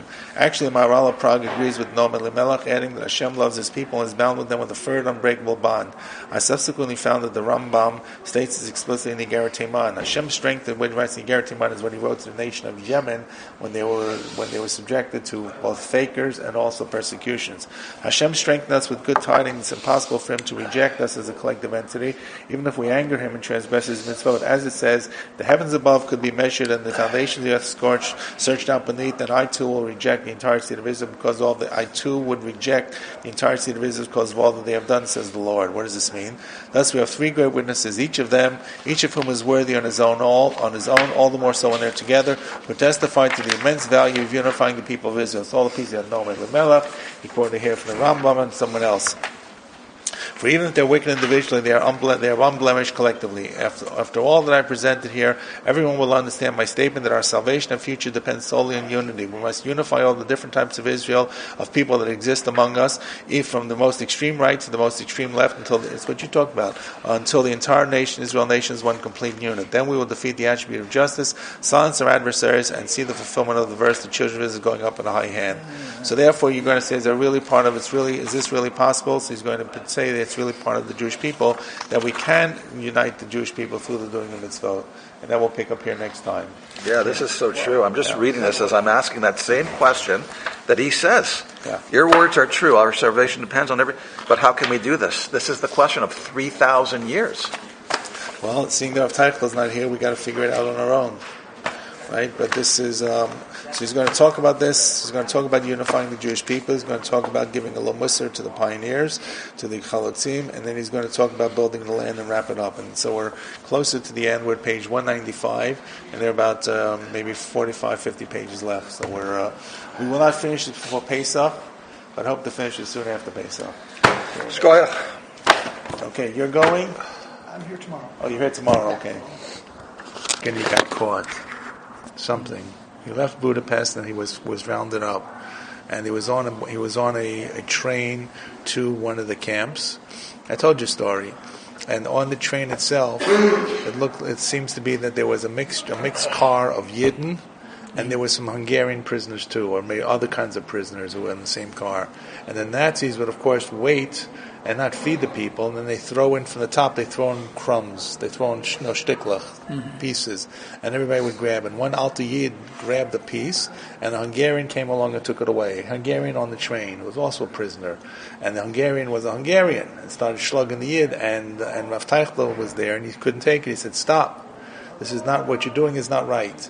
And the people told them, be very careful, you don't know what you're kind of getting into, and you're going to get hurt. And he says, "No, I can't stand it anymore. They can't do this." And the Nazis saw that what it was, and maybe the other Hungarians joined in together, and they beat the Yid, and the Nazis came along and finished off this Yid, and shot Rav Teichel as well. So that was the end. That's how he died. Somebody saw it. People saw it. People recorded it. It was actually on the boxcar. They actually recorded, and he said to the people, in fact, I don't know if he has it here in the introduction, he talked to the people, says, you'll see the end of this, and I won't, and, dies. So, but he writes, here we go. Let's see now. Why would the non-Jew be in the car? So mixed present, something like that. The Ukrainian prisoners. Here we go. Okay, January of 1945, the Soviet army advanced through Poland, and they began transferring inmates of Auschwitz inland to Germany. So I don't know. So he was on this. So he was in Budapest. And here we go. I'll go back again. In 1944, the Nazis invaded Hungary. The local Jews were subjected to the same horrors that had befallen the rest of European Jews. So this is in 1944, the Nazis get to Hungary. Thinking the Nazis had already finished their evil work in Slovakia, the Teichel family returned there and hid in a secluded house in Pressburg. They hoped to stay there until the imminent fall of the Nazis, because people saw that the Nazis were going to lose. Unfortunately, though, the Nazis stepped up their efforts to find the last remaining Jews, and Rav Teichel and his family were captured and sent to Auschwitz. So he runs back to Slovakia, is captured, he sent to Auschwitz. In January of 1945, this is the end of the war, as the Soviet army advanced towards Poland, the Nazis began transferring the inmates of Auschwitz inland into Germany. So he was leaving Auschwitz. He was in Auschwitz. Who transferred the Nazis? The Nazis are moving the people from Auschwitz further inland because they're afraid that Auschwitz is going to be captured by the Soviets. So Rav Teichel and his family were among those who were being transferred from Auschwitz back into Germany. So this means he was in Auschwitz. He's in Auschwitz for a period of time, correct? Yeah. And some Rav Teichel and his family were among them. Some inmates were made to walk the distance, while others were sent by train. As Rav Teichel perished on a train on his way to the Mauthausen concentration camp on the 10th of Shvat, which is January 24th, 1945. Rav Chaim Menachem Teichel, as his son, records his father's death as follows. We know the detail of the passing of the sacred soul from the testimony of one of his students who was present at the time and now lives in Eretz Yisrael. During the month of Shvat, 5705-1945, the Allied force advanced to all fronts. Russians reached the gates of Auschwitz, still even with the sword poised at the throats. The Nazis begrudged their tortured victims any chance of life. It's foolish. No one understands this. They're taking their own soldiers and forces, and they could be fighting the Allies, and they're transferring inmates to kill them more. They used every means in their disposal to keep them from falling into the liberators' hands alive. The Nazis loaded the Jews onto freight cars together with Ukrainian prisoners. So they have Jews and Ukrainians, not Hungarians by mistake, who harassed the Jews mercilessly. So they're both prisoners, to transport them to an unknown destination far from the front. After starving their victims for a number of days, the oppressors, the Nazis, tossed each of them a meager crust of bread with the evil intent of having them fight pathetically for their paltry allotment. This is the Nazis. Indeed, one of the Ukrainians grabbed a portion of a Jew, my father's neighbor, who was desperate for that crust of bread. This angered my father, who demanded the return of the theft. The other travelers, the Yidden, begged my father not to get involved since it might cost him his life, but he said, "How can I stand by when the wronged man's life depends on this food?" Okay, and that's Rav Teichel. Indeed, he insisted on taking a stand, and the Ukrainians, with the cooperation of the Nazi soldiers, rose against him and killed him after torturing him mercilessly. And that's how Nebuchadnezzar passed his way. And he doesn't have the last what it says here, what he said, but when he's dying, he says that you will all live through this, and I will not. And he says, remember what I wrote. I don't know where he says that. Okay, but that's also, I saw a much fuller version of the story itself. I still don't understand the term of Ukrainian prisoners. Because the Ukrainians didn't fight against the Nazis. They collaborated with the Nazis. Yeah. They fought shoulder to shoulder with them. Well, I guess some of them were traitors. Some were not. I don't know why. I don't know why. What? Them Ukrainian prisoners. What Ukrainian prisoners? That's were the worst there is. They're the worst. But I guess. Worse than the Nazis. Right. But the Nazis still they were not Germans. I don't know why. It's not quite clear why they were prisoners. But the bottom line is maybe that they were Russian prisoners. No, it says Ukrainian. It's fairly clear. Russian, I would understand, yeah. But Ukrainians, they were worse than the Nazis. I don't know. Maybe they were criminals. Maybe they were criminals. Maybe they were criminals. Maybe they were gay. Maybe they were in. Who knows? Maybe they just all in the same boat. Right. So the truth was, people who were in labor camps did better than people in concentration camps. But they. Anyways, the key to the story is the Nazis specifically put the Ukrainians in with the Yidden, just to trouble the Yidden. They knew who was going to be stronger. They knew who was going to trouble who. And the Nazis threw in the crust of bread and let the Ukrainians kind of grab this. They wanted to see this as like a sport, like a game. That's how he dies. So he dies in January, right? Dies in January. In Shvat. And the war is over in May. June, right? So he's very close to the end, unfortunately. But the hard part is he runs back to Slovakia, and that's where he was captured. Maybe if he had stayed in Hungary, but he probably would have been sent away as well from Hungary. Does anybody learn why the Nazi did that? Anybody on the world? They were human being, no? They were human being. I don't understand why. It was very intelligent. They have come worse than the enemy, and worse than no one's going to explain it, but when you have intelligence, you can use your intelligence for bad things too. You can convince yourself about anything in the world. If you really want to do something, you can twist your mind. Right? The mind is very, very straight. Very interesting, because we are talking about praying for Binah, no? Yeah, Just correct. wisdom, Okay, right? all right. So hopefully the Bina that we're getting is the good Bina. not The good Bina, correct. I'm saying, but you have a Yetzer Hara that can use that force for negativity. Yeah. Why? that's Why? what people do. Why they're criminals? Yeah. The criminals hope they don't get caught.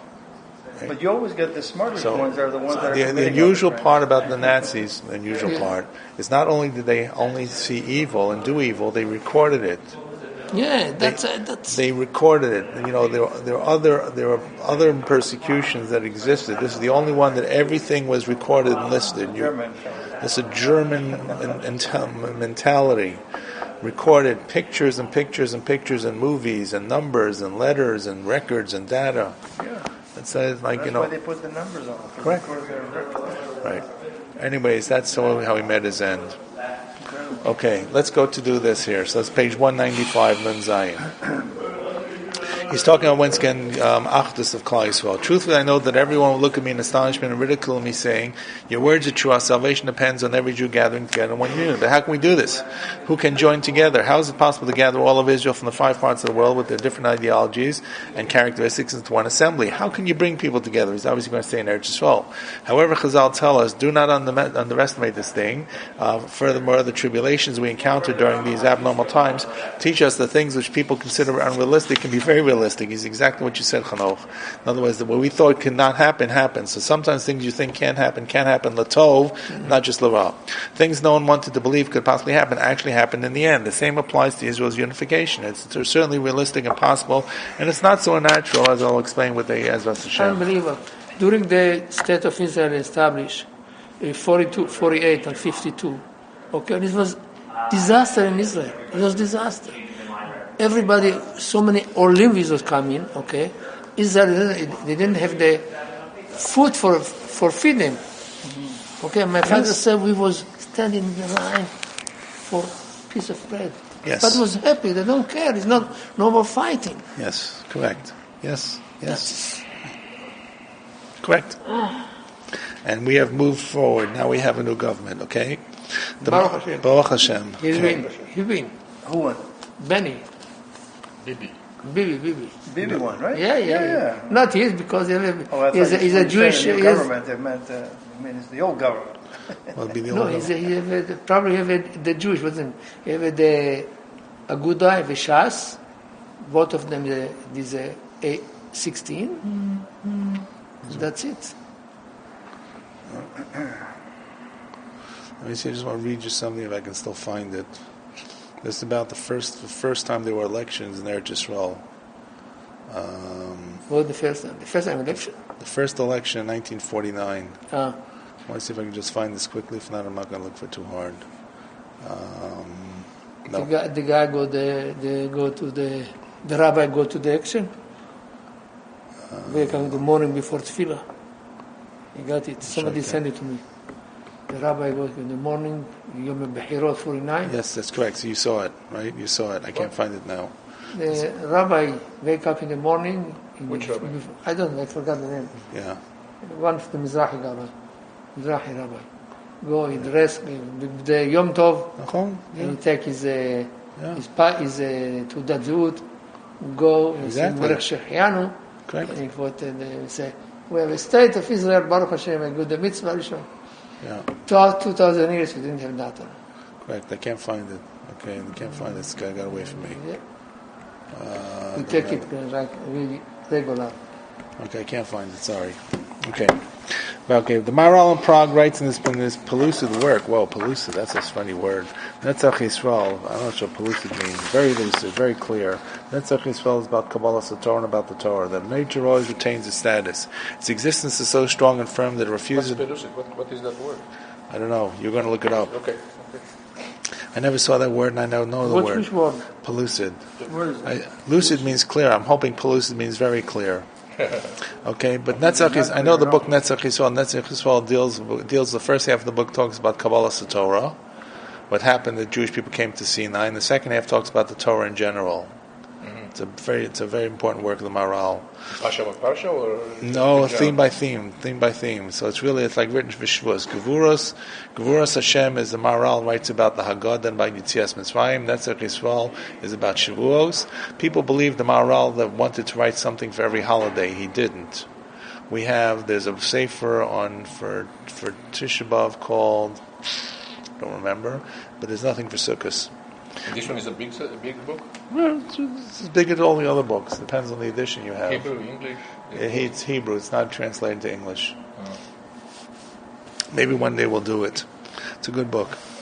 It's Maharal about? Netzach Yisrael, about Kabbalah Satorah. Okay. Its existence is so strong and firm that it refuses to deviate from the natural boundaries of the Creator established. Even if something occurs, forcing nature to stray from its natural boundaries, it will not remain in its unnatural state, and rather will return to its natural state. So nature always has a status. For the unnatural cannot endure. Nature, on the other hand, is everlasting. You see, people build walls, they build dikes, they build,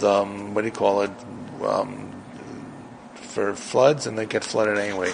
Accordingly, Israel will eventually unite, for God determined that this nation is naturally more unified and indivisible than any other nation. This is Maharal saying this. Chazal pointed out, the Torah says about Yaakov, all the nefesh that came with Yaakov, Mitzrayim, called nefesh abba Mitzrayim, and it says all nefashot were called nafshot beito, the souls of his house. Unity is part of Yaakov's nature, not Esau's.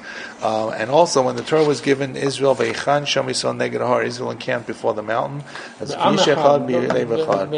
Israel's very first inception as a nation. God determined that it would be a unified nation. Therefore, dispersion is so unnatural for Israel, it goes beyond the boundaries of nature can endure. Just like anything else that deviates from natural order eventually returns to its place, so too dispersed and scattered fragments of Israel return to their place, since they are all part of one entity. So eventually we have to come back together, because that's how Kadosh Baruch Hu made us. The Maharal also points out that the words Galah, exile, and Go'al, to be redeemed, redemption, have virtually the same letters. Only one has a hey, one has an aleph. The only differences are Go'al has an aleph, while Galo has a hey. So the second is, the word Go'al, the aleph is at the middle, while the Galo, the hey, is at the end. Each word has a specific meaning. So the word Go'al alludes to the fact that Hashem redeems us from the four corners of the earth and unites us in our dispersion, so that we makes us one. So we come from become the quintessence, another fancy word, of oneness. This is why it's written with an aleph, which represents unity. Furthermore, all unity in the world is in the center, for the extremes are separate while the center is one. So therefore, Go'al is coming to the middle with one from the four corners of the earth. This is strict, this is so Maharal. Therefore the aleph, this is how Maharal writes. Therefore the aleph, which represents unity in the ingathering and the dispersion, is in the middle of the word Go'al, alluding to the fact that Hashem will gather us from the dispersion of our exile only by the merit of a unity. It's not Kabbalah, it's the Maharal's way of dealing with numbers. It's very different than anything else you've ever seen. The word Galo, on the other hand, has a hey, because the letter hey, which equals 5, represents dispersion to the four corners of the earth and the center. So 5 is 4 corners plus the middle. The 5 directions which things are scattered. Similarly, the people of Israel dispersed all over the 4 corners and the center of the earth. The hey is written at the end of the word to teach that exile is a deviation from the natural order and the departure from Israel's appropriate place, which is Eretz Yisrael, the center of the world. Therefore, this situation will not last forever, as explained above, because the real nature is to come to the center, to the one. So now, even though the center stays in its place and is therefore not in dispersion, the fact that the Jews have a center demonstrates that we still have the capacity to unite and gather together, as I will explain. It also teaches that the exile itself is a cause for redemption and to gather, disperse, and to unite Israel. So we can come together if we get to the aleph in the middle, which is obviously going to be towards Eretz Yisrael. The letters of Galo are the same as those of Goal, only that the dispersion becomes unity. The aleph of Goal implies the hey of the word Galo demonstrates Israel attains its unity even in exile, because it's 5. 5 got 4 ends with 1 middle. The center unites and connects the 4 dispersions, because the center always unites and connects everything else. This teaches that Israel still has the capacity to unite in exile, and that they have not fully, completely disunited. This remaining capacity to unite will help them unite even more. For if there was no such capacity left, then we would not even be able to reunite. Thus, according to this godly philosopher, the Maharal Prague, unity is natural to Israel, while this unity is unnatural and cannot endure. Unity will not rest until it returns to its natural place. I mean that even though the attribute of unity left Israel due to external circumstances, it will once again establish its abode within Israel, for nature itself helps accomplish this. Therefore, from the standpoint of nature, reuniting Israel is not far-fetched. There's one point to the Maharal. Secondly, The Maharal reveals to us with his Ruach HaKodesh, the capacity to unite remains with Israel even in exile. Even if we're in the four corners of the earth, we still have a center. However, this capacity is only in potential, must be actualized. However, when the people of Israel collectively take proper action, they will cause this potential to actualize, and unity will return to Israel. Therefore, the concept of unity is neither foreign nor unrealistic to us. We can achieve it, but only if we use true and proper means, and only if we can strive to arrive at the truth. We have to ask Hashem to show us the path, to lead us to the lofty goal, to do things that are capable of arousing unity, and then Hashem will assist us, as the pasuk says. I thank Hashem with all my heart. After I decided to examine the issue upon which Israel's salvation depends, Hashem enlightened me and placed proper counsel in my heart to find a way to actually unify the entire holy nation and make it into one assembly. What's the solution? Is to choose the one mitzvah, the Torah, which all of Israel, from small to great, will engage. What's the one mitzvah we can all do? This mitzvah will be the thread that surrounds us, making us into one body and one nation of land. How are we all going to get together? By supporting Israel. Of course, he's facing people who don't want to go to Israel. So he's talking about that these people have to come on board too. This way, all of Israel will be one unit, both physically and spiritually, in holiness and purity. I've already explained, he says, that Klal Yisrael as a whole always retains the sanctity. Therefore, there are no adversary or evil affliction in it. I also quoted the Rambam, the Ran, of Rav Shlomo Sharabi, cited in Pele Yoetz, as saying that if the Jews accept one mitzvah, they're considered complete penitence, may achieve redemption through it.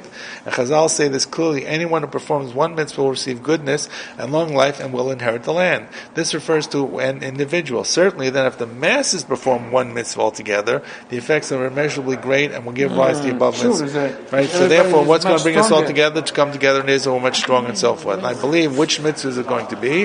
What people are asking. The answer is, turn the page over. Quoting the Ran site above, he asserts that in order to be worthy of the world to come by performing one mitzvah, a person can choose the mitzvah of great value, one that is equal to many mitzvah, which is going to apply here. In order to make all of Klal Yisrael into one entity, the mitzvah which we choose must be greater than all the other mitzvah of the Torah. People are still asking, is it possible for us to weigh the relative value of mitzvah and decide between them? Can we say that one mitzvah is more important? How do we decide we're going to choose the most important and know which one it is? Does it not say the path of life, lest you weigh? You can't say one mitzvah is more important than the other. On the other hand, it says, weigh the path of your feet, and all your ways will be established. Also in Mishlei, it must be that we are permitted to weigh and choose a mitzvah Hashem informs us is greater than the others. What is that mitzvah? The mitzvah of settling Eretz Yisrael is equal to the entire Torah. As I've said, we've talked about this, he says. Therefore, let's choose Yishuv Eretz Yisrael as the mitzvah for all Jews to engage in together. This mitzvah will make us one nation in the land and cause Israel's unity to return to its proper place. Then our potential unity will actualize, and we will deserve the final redemption, and so forth and so on. What's the pasuk in Mishlei? What does it say? What page are we on? 198. Is 198, maybe it's 198 a little unfocused. 198. Yeah, that one. The printing didn't come out of the well 198. Maybe I can take the picture and focus, okay? So we should choose this mitzvah that we can all do, which is going to be the mitzvah of Yishuv Eretz Yisrael. What's the pasuk in Mishlei? He quotes two psukim. One in Mishlei Perik Hey, the path of life lest you weigh. And the other one is in Mishlei Perik Vav, Perik Daled, weigh the paths of your feet and all your ways will be established. What can we learn from such vague quotes? That you can... pass your feet. One is... take a random verse from here to there. Because the path of life is, of course, the path of the Torah. And one pasuk he's trying to compare that one pasuk seems to say that you cannot make a decision, and one pasuk says that you can make a decision on relative value in the path of life. What's the path of life got to be referring to? Only one thing. It's got to be referring to the way of the Torah. So therefore, the first pasuk is Perik Hey, pasuk Vav, writes Mishlei, Hey 5:6. Path of life lest you weigh. Orachaim pentafales.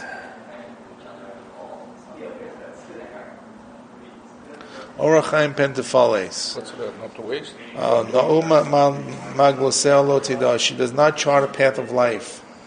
Her course meanders for lack of knowledge, which seems to imply that therefore one is not more important than the other. On the other hand, the parak before it says, okay, which is number 426. Mishlei says in Pales Magal Raglecha V'chol Dvachachi Yikonu.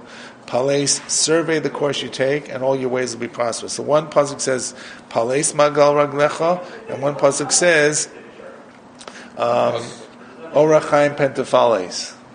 So Pentaphalis is to weigh. One is you should not weigh. Orach Chaim Pentaphalis, don't weigh the ways that you're doing, your path of life. And one says, Pales Magal Brachecha, weigh the course that you take. Pales Magal? Pales. What's Pales? Pales is a very vague word. They translated it as survey. They translated as survey, and in the next chapter they translated it as chart.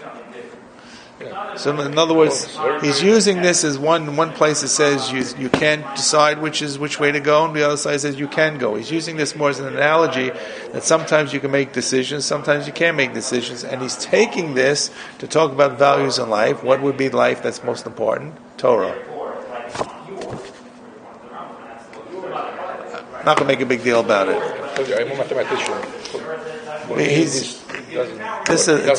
It's a dimyon. What he's saying basically is that on one hand, the Torah says you can't choose one mitzvah as more important than the others. On the other hand, he says there's clearly sometimes we can see that some mitzvahs are more important. Which one is that? So he said that he quoted earlier on the Chazal and Sifrei and Tosefta that the mitzvah settling Eretz Yisrael is equal to the Kol HaTorah Kula. Azim Kain Ro'im, that living in Yishuv Eretz Yisrael is as important as the rest of the Torah, which means that's the important mitzvah to choose. You want to choose one mitzvah to unite the Jewish people, choose Yishuv Eretz Yisrael. Therefore, let us choose Yishuv Eretz Yisrael. I thought the Achdut is big. Well, that's how we're going to get Achdut. We're going to get Achdut by choosing one mitzvah to do together. How can you get Achdut? Who's going to get all Jews together? By choosing a mitzvah. Now, who will do the mitzvah? Everyone. If everybody does the same mitzvah, we get Achdut through the potential of doing a mitzvah. That's what he's trying to say. Can you argue against this? 100%. You can choose, saying the Shema, the davening. We all do those things together. Yes, anyway. correct. Yes. We help Hashem, we trust Hashem. Yes, you're right. Correct, you can. But the advantage of Yishuv Eretz Yisrael, I'll tell you what the advantage is he already has the secular Jews who are not going to say Shema Yisrael. They're already in Israel. Right. So in other words, I got the Jews who don't really care about mitzvot. They're already doing this mitzvah. All I got to do is convince the Jews who do mitzvot to choose one mitzvah together with them, and everybody's doing the same mitzvah. Yeah, but he's also saying that those two psukim in Mishlei direct us to one that. Says one thing, one says don't choose, one says do choose. Right. So he says, even though Mishlei, you got a split decision from Mishlei, I think the best way is to choose a mitzvah that's important. What's the best mitzvah that I think I got the best shot at getting all the Jews together to do? If I choose a frum mitzvah, if I choose a mitzvah like Shema Yisrael, the non-frum are not going to do it. Right? If I choose a mitzvah that I see the secular Jews have jumped on board, which is the mitzvah of Yishuv Eretz Yisrael, there are so many lefties and non-religious and secular who are there in Israel, all I got to do is get the religious on board, and they want to do mitzvot, so that should work. That's his concept. That's the argument here. So that we should choose a Yishuv Eretz Yisrael. Really, why was the non-religious who jump on this Yishuv Eretz Yisrael? What happened? Why really they go? Why did they go? Yeah. They wanted to chart their own. They wanted to go for not doing mitzvah. They wanted to chart their own destiny. Libiv kochi v'yotzim yadi. So why they going? They're going to the Uganda. Why are they going there? But they didn't go to Uganda. Uganda was defeated. The Zionist conference did not accept Uganda. They did not accept Uganda as a possibility. They realized it had to be Eretz Yisrael. They wanted the land that had a connection. Even the non-religious who broke with everything understood that you had to have a yesod, a foundation that had to be Eretz Avot, Eretz Yisrael. They don't have any connection. They had. Unfortunately, they didn't in the school. They didn't want Israeli history. Nothing. Correct. But they actually they had a greater connection then than they do today. Even the secular, because they came from a milieu of a society that understood mitzvot, even if they didn't do them, and they felt a certain feeling, a certain connection, kesher, to a land that had Jewish history. So you're right, it did not have mitzvot. They rejected the validity of mitzvot, but they felt there was a historical, cultural connection back to Israel. So it's not a mitzvah, maskim. They did it to show that they could build their own land on their own power. They all had parents, and that is why they left the parents. That's why they studied Tanakh, because Tanakh connected them to an era where the Jew was able to stand up and build an army and be strong and giborim and go anshe chayil and fight. This is why they studied Tanakh. This is where the Tanakh study came from, and this is the land of the Tanakh. So they're connected historically to the land, even if they don't accept the Kiyum HaMitzvot.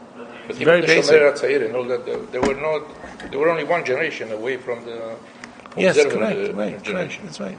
So they still remembered of the they did, and it was not for them. They understood this is what people related to. So what he's trying to say is, you're right, you can argue this is not the right mitzvah, this is a wrong mitzvah, choose a different mitzvah.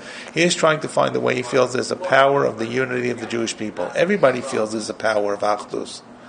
Everybody feels this. How do you connect all the Jews together? I mean, once again, if you want, just to kind of just go off topic, what the UJA, what Federation does with their campaign, how do they have a united approach? They say your money goes to Israel. Because if they're going to say, we want to support this organization, that organization, this one's going to say, this is not for me, this is not for me, not for me. But everybody says, Israel, b'shvili. Ech ani echol lagid lo. At least until now. At least until now, right? So that's what the campaign always has stressed, the connection to Eretz Yisrael, because everybody understands the unity. Everyone say everybody. Neturei Karta maybe not, but most everybody believes to unify together is through Eretz Yisrael. Now, consequently, he's writing this too before there was a political country, before there was an independent country. He's saying, if I'm looking for a way to create Achdus, and Achdus has superpower for the Jewish people, how's the best way I can create Achdus? Yeah, I could say everybody says Shema. Yes, I could say everybody's going to eat matzah on the first night of Pesach. That's also Achdus. But it's not going to happen. Everybody should blow shofar on Rosh Hashanah, but it's not going to happen. What's the way to get Achdus? He chooses Eretz Yisrael. First of all, he feels Eretz Yisrael is a mitzvah, it's important, it's validated. And second of all, he's already got a group of people who don't do mitzvah who have already done it. So if he's a religious Jew who says Achdus will come through doing a mitzvah, what's the mitzvah that I can get even a non-religious on board? Yeshiva Eretz Yisrael. And he spent this whole book talking about the fact they're doing that mitzvah, even if they don't know they're doing the mitzvah.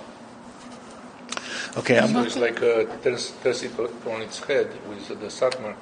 Like he said, forget if this is the right time to go there or not. But look, this is the one way, the only way to get Achdus. That's right. That's what he's saying. He's saying, even if you don't believe that this is right, but who can be against Achdus? Right. How can you be against Achdus? And if you want to do Achdus, my way is the best way to think about. You could argue, right? But that's what he's trying to say here.